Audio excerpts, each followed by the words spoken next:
All right, people. Today, this is after the completion of day one. We are going to talk about day one and we're going to predict what's going to happen on the second day. And today, I have another John with me. This one's John Richards. He is also a Pommy, as you can see. John, how in the hell are you? No, that's my line. No, you say how the devil are you? Yeah, but you just changed it a little bit to make it yours. So I changed it. Anyway, so how you doing, first of all? I'm the devil fine. Thank you very much. Yep. And are you excited about what's going on? You're a long-time cricket fan, obviously English cricket fan. Man and boy, yes. And how, I mean, are you enjoying this new cricket team? Like, I mean, yesterday, day one, 400 declared on day one. I mean, come on, this is now arrogance. Yes. Well, it is entirely different from back in my early days of listening to cricket, because it wasn't on TV. And when it came on TV, the world was black and white. But what is so different about this is it's exciting. It is exciting, yeah. You don't have these stone wall batsmen who take all day to get 100 at the rate of 2 over. It's 2.5, yeah. 3 runs and over was considered, wow, this is amazing. But now these guys are scoring at 6. I mean, yesterday was like 5, I think maybe 4.8 or something like that. Yes, but which was actually slow by this new English standard, apparently. Yes, that's right. I mean, it's so arrogant that it's like, come on, why would you declare on day one? Like, I mean, at least try to get as many runs as you can. But the answer from the other side would be like, because we can. Yes. It's never been done before, declaring in an Ashes match on day one.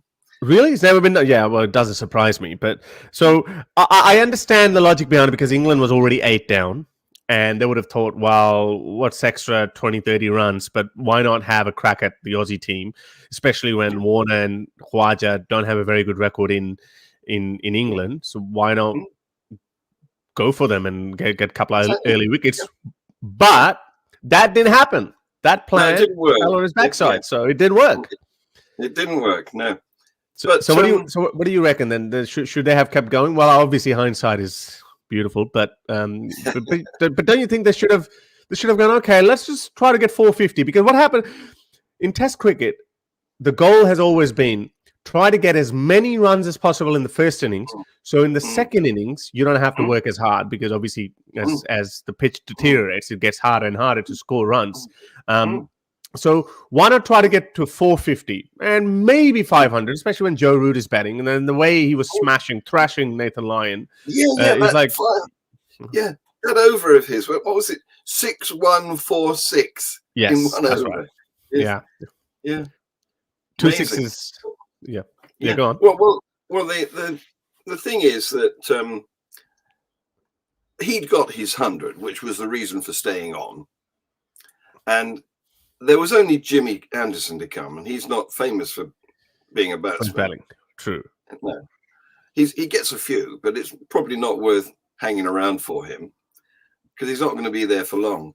But Joe Root is batting. So he could have given you 30, 40 extra runs. Who knows? He could have done if he farmed the strike properly. Yeah. But Robinson hadn't gotten out yet, so maybe if Robinson had gone out, maybe then. But that hadn't happened. I guess it's a bit. It was a bit of a teaser that if Robinson gets out when there's only 15 minutes left, what's the point then? We missed that half an hour crack at David Warner and Usman Khawaja. Well, it was a judgment, wasn't it? And it was judged to be worth having a go at a pretty tired Australian team that have been in hot sun all day. Let's bowl. We've got fresh bowlers, especially Jimmy, who hasn't even held a bat. So let's have a go at them. So in the last couple of sorry, go on. So who was a highlight of what was a highlight play of Oh, the day for you? I well, mean, obviously, not to mention the first ball four, because lately it's been building up a lot. Like the first ball matters. The first ball sets the tone for the rest of the series. Since that Steve Harmison thing happened, obviously Mitch Stark's first ball wicket, and now first ball slap four through the colours. Well, the thing about yesterday is it was full of cameo incidents, wasn't it? There was lots of stunts. There was no boring stuff. Oh, it was just happening, following happening. It was real viewer cricket, because that's what they're playing for now, to give entertainment. Much more, they've got entertainment top, win next. That's their order of play. Well, a lot of Indians are rooting for England. Sorry for the lack of no pun intended, but because Australia smashed the Indian cricket team just a week ago. But it looks like it's a totally different team, because, I mean, Australia's got a pretty decent bowling attack, but there was no respect shown. I mean, is that something that you expected? Because, we've spoken about this Bazball. No respect given. I mean, in Pakistan, they scored like 457 run in a Rawalpindi test in one innings, or on day one. It's like, whoa, come on, guys! Like, show a bit of respect. No, this is the new attitude. You bowl it to me so I can hit it. That's the purpose of the game. Yeah, I mean, from the very first ball, the way they go at it, it's like I think that's going to do a world of good for Test cricket in general, because especially these days, I mean, one day cricket is so boring and dead that I like to see Test cricket, even if they score at 3 runs and over, because there's a lot of strategy involved. There's a lot of drama, high emotion, like highs and lows in Test cricket. You love them, but this adds another layer to it. Yeah. Well, you'll be prepared to watch the slow stuff, because, like me, you're an addict.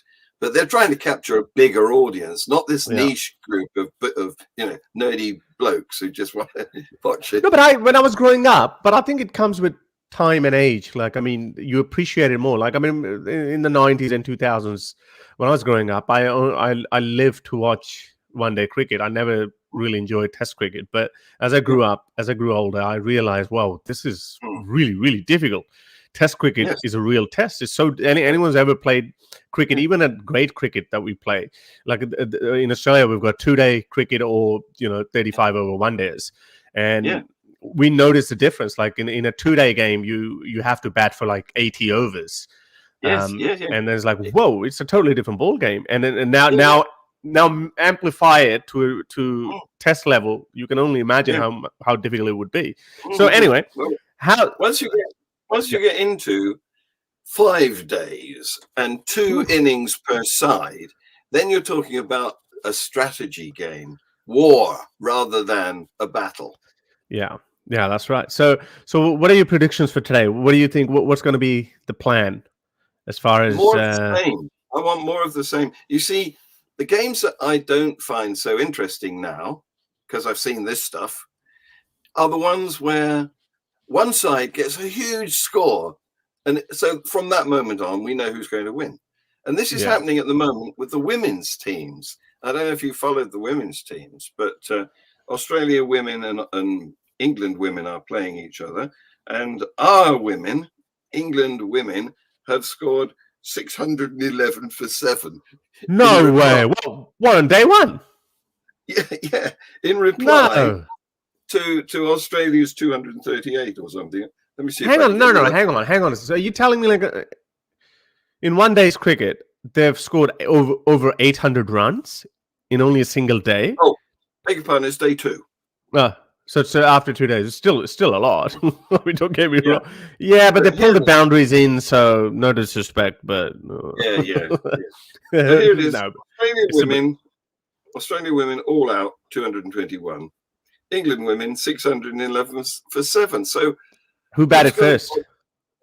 Australia batted first. Oh, okay. Oh, yeah, right. Okay, so there can't be a follow-on, but so that's turned into a game of predictability. So it's the games I like are the edge of the seat once, where you can't predict. Well, you got to give credit. Yeah, you got to give credit to McCullum and this English brand of cricket. Like, I mean, this Test cricket is so exciting. You can't really take your eyes off the game. It's just constantly something's happening. And you would have thought that, okay, when Zach Crawley got out, what was the wicket after him? Oli Pope? No. Duckett got out, and then Stokes got out. Then you would have thought, oh, okay, then now they're going to try to rebuild. But no! Sorry, we're not taking the foot off the accelerator. We're just going to keep going. We're going to keep smashing them. And I've never seen the Aussies being so defensive ever. Like, I mean, the Aussie team was very defensive. Okay, so what are your predictions? Of course, Jimmy Anderson and Stuart Broad. Broadie's going to go for David Warner. Jimmy Anderson, we're going to see. This is probably his last Ashes, but again, we said the same in the last Ashes as well.